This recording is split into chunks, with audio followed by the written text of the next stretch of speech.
In 1990, I published this book, Peace in the Streets. It was a story of a one-room schoolhouse that I and my bass player, I was an East Side musician at the time and 20 years old, opened for two of the oldest gangs in Los Angeles. This was in the middle of a recession at the height of the gang violence problem. And for 2 years, none of our kids went back to jail. Almost all of them were employed. Addictions were cured.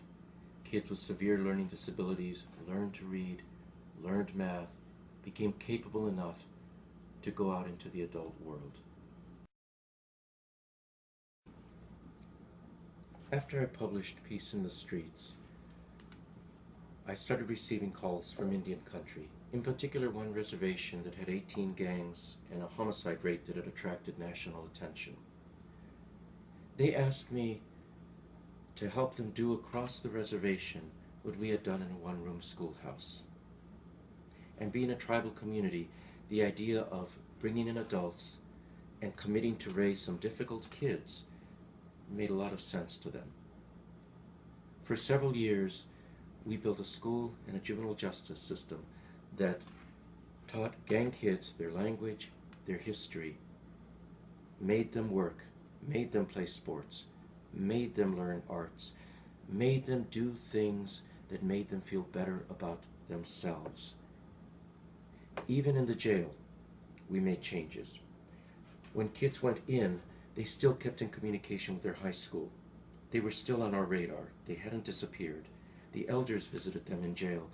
And on Friday nights, if they had been good during the week, and they usually were, they could get out and play on the high school football team. So when they got out,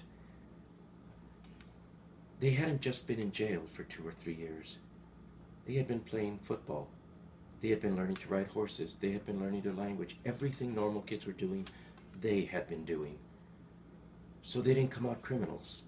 They just came out chastised, but knowing what kids need to know to be an adult in that community.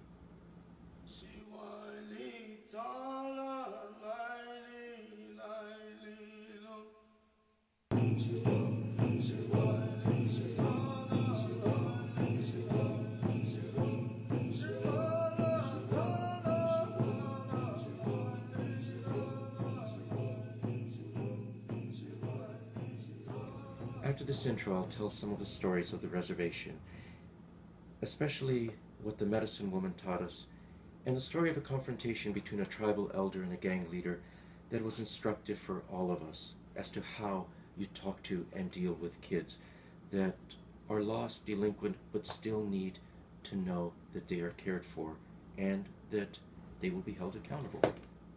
After Peace in the Streets was released, I had the opportunity to work with gangs all over the country. Oakland, Boston, South Phoenix, with farm gangs, with inner city gangs, and most recently in mining country, with these small bands of kids in these little towns. A lot of meth, a lot of addiction. Even here, I've seen remarkable things happen. A volunteer carpenter, with some community help, gathered up these kids and taught them to make their own furniture, and we remodeled a school. And over a 110-degree summer, I saw amazing changes, and I saw very lost kids become something that began to look like competent young adults.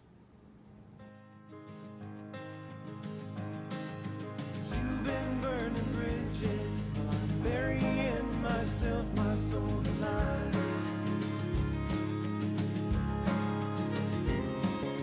You've been catching lightning, trying hard to then drown out the light. I've written a last book. It's the third in the series, and it's the accumulated wisdom of 30 years' work with violent, with addicted, with lost, with delinquent kids. The book is written. What follows now is 6 to 8 months of editing, proofing, rewriting, expensive and time-consuming, and that is where we need help. What we also need help with is the website, helpinggangyouth.com. It's been around since 1998. It is embarrassingly primitive, hasn't been touched in 15 years, but it gets thousands of hits a week. People need this information. We want to make it searchable, interactive, add a lot more information to it, and use it to begin to build community. Make it a place where people can share stories, can share resources, can share tips, and where they can get information about what works. And we need to get this last book out to the people that need it. This is not a bookstore book. It's a book that needs to go to prisons, social service agencies, teachers, parents. And having done this twice before, that also is expensive and time intensive.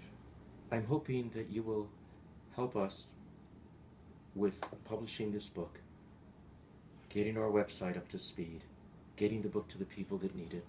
And I'm hoping that after you help us, you also stay and become part of this community we want to build. Hopefully through the social media we'll add to the website and through the interactive features, we'll be able to go on, talk to each other, and build from there. There's a lot of work to be done. This book is a beginning.